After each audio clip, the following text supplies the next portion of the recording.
Hello everyone, welcome back to my YouTube channel. Welcome back to another video tutorial related to molecular basis of inheritance.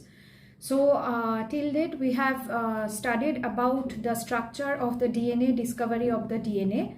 In today's video lecture we are going to start about the different types of RNA, about the RNA or ribonucleic acid, what are the different types and their functions. So let's begin with the class. Let's move ahead into the second type of RNA, that is the rRNA or ribosomal RNA.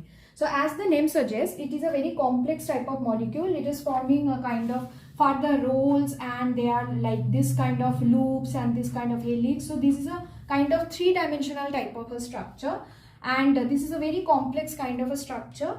And what about rRNA? We can say that almost 80% RNA, among all the RNA, almost 80% of the RNA which are found in the eukaryotic cells are ribosomal RNA or rRNA. And as the name suggests, this rRNA is actually taking a very important part in the formation of ribosome. In the ribosomes, we can find almost more than, we can say that more than 60%, 40 to 60% are made up of RNA, and rest of the part rRNA, and rest of the part will be made up of protein.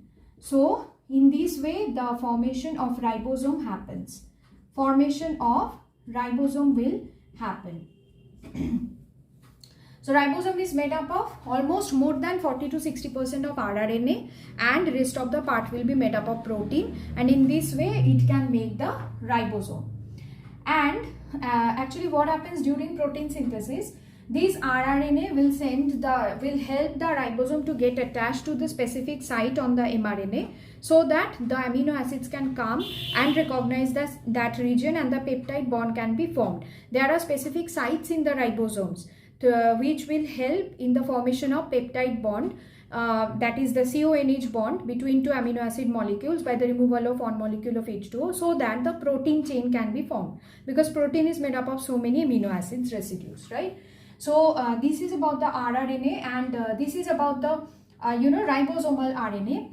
And in case of prokaryotic and eukaryotic ribosome, when we used to see the sedimentation coefficient after doing ultracentrifugation, we can find that prokaryotic RNA, there are two subunits we can see, 30S and 50S. These are the two subunits of prokaryotic RNA.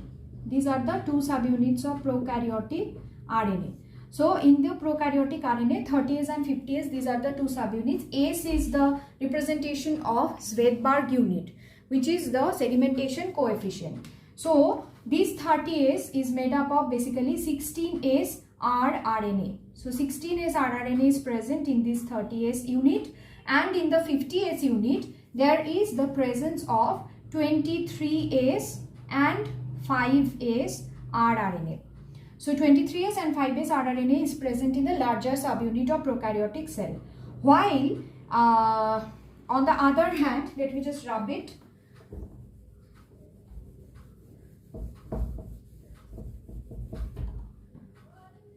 On the other hand, in case of eukaryotes, the eukaryotic ribosome can also be divided into two subunits according to their sedimentation coefficient, larger and smaller subunit. This is the smaller and this is the larger one.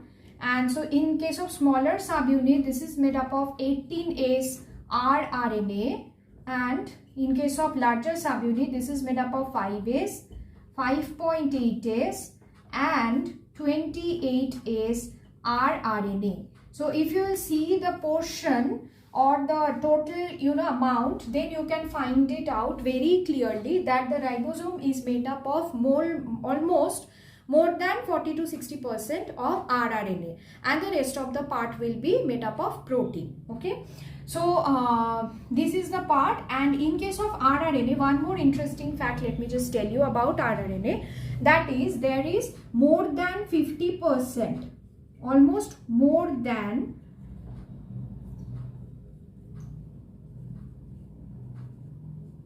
50% of G plus C content is found. That means A plus U content is very less than G plus C content. This is about the Chargaff rule. I have already said you about the Chargaff rule. So G plus C content is almost more than 50% in almost all the rRNA, and rRNA is the most stable RNA among all of these 3 RNA. This is the most stable form, most stable, because by seeing the structure only you can say that this is a how much stable form it is, because this is a very complex structure, and the structure as it will be complex more, then it will be more stable, because there is a very less chance to react with some other molecule. That is why this is more stable among all the RNA which are found in the cell. So there are more than 50% G plus C residues in the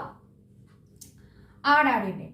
So this was all about the structure. Actually there is nothing to say about the rRNA structure more, because these are only the characteristic features or structures of rRNA, because ribosomal RNA structure is very difficult and very complex structure which are till now not drawn by any scientist very clearly. There are 3-dimensional structures, so that is not of your level or your knowledge. So this was all about the mRNA and rRNA structure, function, characteristic features and all.